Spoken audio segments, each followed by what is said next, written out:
Hi, I'm Girish Menon, and I'm making this video because I'm hoping that someone can help me out with some questions I have about printing my pictures. Now, printing your pictures is as much a specialized field. There is as much to learn about printing as there is to about photography and actually clicking pictures.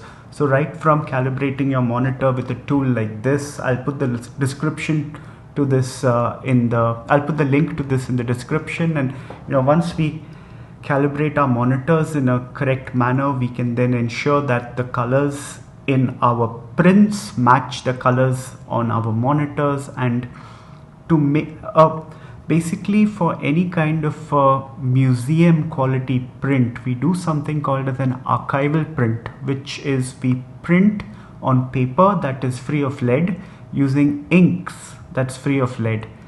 And there are people in the city who offer archival prints, but I was not happy with the results so much because I can't always match the colors on my monitor to the way they come out in print. So that's the reason I'm looking to get my own printer so that I can do that and match the colors accordingly and get my prints the way I want them. Now I know that there are some companies that have these kind of smaller printers for home users that use archival inks, lead-free inks, and you can print on archival papers. The kind of printers that these labs have, they run into lakhs and lakhs of rupees, and that's not affordable for a photographer, for an individual photographer to own, unless you plan to run a business out of printing, which I don't. So if you can help me out to identify which printer would be right for me, which inks and stuff like that, what's the largest print I can make, because for a long time I've been wanting to print my pictures, but I've never gotten into it because I need to do it in a proper way, and I need to invest the time to learn about it, because whenever I click a picture, all the decision making that I do is for the print to look good, because I believe that the final resting place of a picture should be a print which is hung on your wall and not on a digital file on a computer hard drive.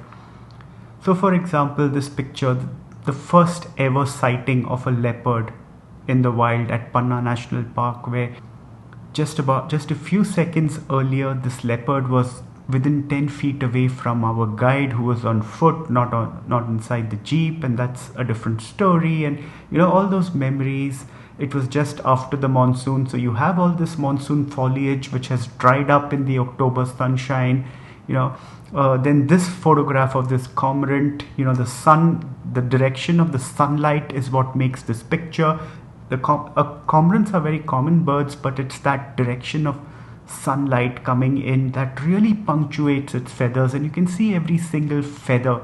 So these are some of the pictures amongst others that I'd like to print. So if you know anything about archival printing and how to go about it in a easy way for an end user at home, I would really appreciate some help from you.